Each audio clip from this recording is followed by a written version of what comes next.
I'm Dr. James Markham, and I'd like to welcome you to Mission Sonlight Wellness. And I just want to thank you for allowing me to come speak with you. It is indeed a privilege to talk. And I'm speaker, director of Heartwise Ministries, and this is a ministry where we help minister to people's health needs. In fact, Christ, when he was here in the book of Luke, about 40 to 45% of his initial encounters had to deal with someone's health concern. So I'd like to start out with this question. Are you content? Are you happy with your health? Are you happy with the way you feel? Well, we have a lot of questions that have come into our website at heartwiseministries.org regarding this, and I'd like to answer one to help us all have better health today. And this comes from the island of Guam, and this person asks, I'm 52 years of age, and I want to feel better, but don't know where to start. What is your overall approach to health? Wow, that is a great question, an important question. Could take me hours and hours to answer, but I'm going to try to break this down into 2 or 3 simple steps and give you at least 3 things that you can leave today with to help your overall health, to help us understand a little bit about health. Well, when you think about health, where does health come from? Well, health comes from our genetics, our mom and dad. We can't change that very much. But now we're learning that there's certain things that activate genetics. For instance, if you're a smoker, that might activate cancer genes that otherwise would not be activated. Well, we can't change mom and dad, but our health comes from all the inputs we put into the body. And all of the inputs either have a good chemical reaction or a bad chemical reaction. Well, let's think about some of the things we put in our body. Well, everyone knows about the food. You know, everyone knows food. We have good food, bad food. We hear about high-fat food that's bad for us, that causes coronary disease. So everyone pretty much knows that nutrition is very important to our health.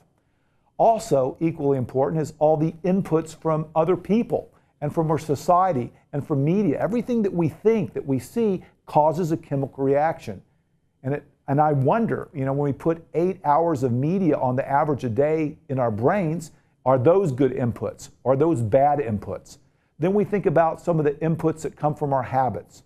Are we drinking enough water? That's a good input. Are we getting enough rest, which is another good input?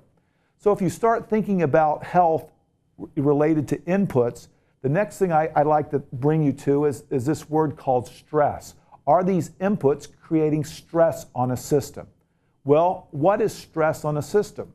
Well, one definition that I like to use is anything that goes against the way our Creator designed us could be considered stress. Not drinking enough water is a stressor. Not sleeping well at night is a stressor. Having pain is a stressor.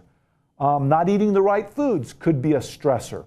Lots of stressors out there. And as we think about it that way, if these stressors go on long enough, it puts chemical changes on the body. Adrenaline, cortisol, inflammatory markers, change in our genetics. And if this goes long enough, sooner or later, a symptom develops. Chest pain, palpitations. This could lead to disease. So when a person comes to the hospital, there's a place for modern medicine, mainly in getting you over the hump, treating the acute problem. If my heart's going too slow, I want a pacemaker. If I'm having a heart attack, for sure I want a stent. If I have a bad infection, I think an antibiotic's reasonable. But then I want to back up and ask someone, well, what caused this to happen? Is there some type of stressor that we can change? And all of these stressors, some of them we can actually control and make our health even better. Now, one of the things that I think cause stress on a body is when we're separated from our Heavenly Father. Remember, we were designed to worship God. We were designed to be with God. And you could think about it as when we're not doing this, when we have other gods in our life, this is another stressor in our body. So before we close today, as we think about health, we think about the inputs that are changing our chemistry, that's either making us stress, or the opposite of stress is rest and relaxation. Let's give you 3 things today that you can do right away to improve your health. The first one is have a relationship with God. Remember, we were designed to be with our ultimate physician, our ultimate healer.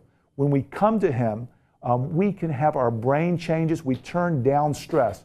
Dr. Andrew Newberg at the University of Pennsylvania has shown this. When we worship God, our stress chemistry diminishes, our brain, our dendrites, our axons, our brain actually improves. We actually create in ourselves a new brain, a new heart. So the first thing is make sure you relationship with God. Make sure you're in a state of worship. We can all do that. The second thing is look at the stressors in your life. Are you eating the right foods? Are you resting enough? Are you sleeping enough? Are you happy? We were made to be happy. Are we serving other people? We were made to serve. Look at those things and see if we don't have those. See what's putting stressors in your life. And finally, look at those stressors and with the relationship with God, pick one that you can change and pick something that you can do. That might be drinking more water, getting more exercise, and work on this. And as God helps you one step at a time, you will move to better health. So I hope that answers your question a little bit. And if you want to learn more, I want to invite you to go to our website. That's heartwiseministries.org, where we will answer your health questions. There's lots of great health things that can help you one step at a time moving towards health. Until next time, I'm Dr. James Markham with Mission Sonlight Wellness.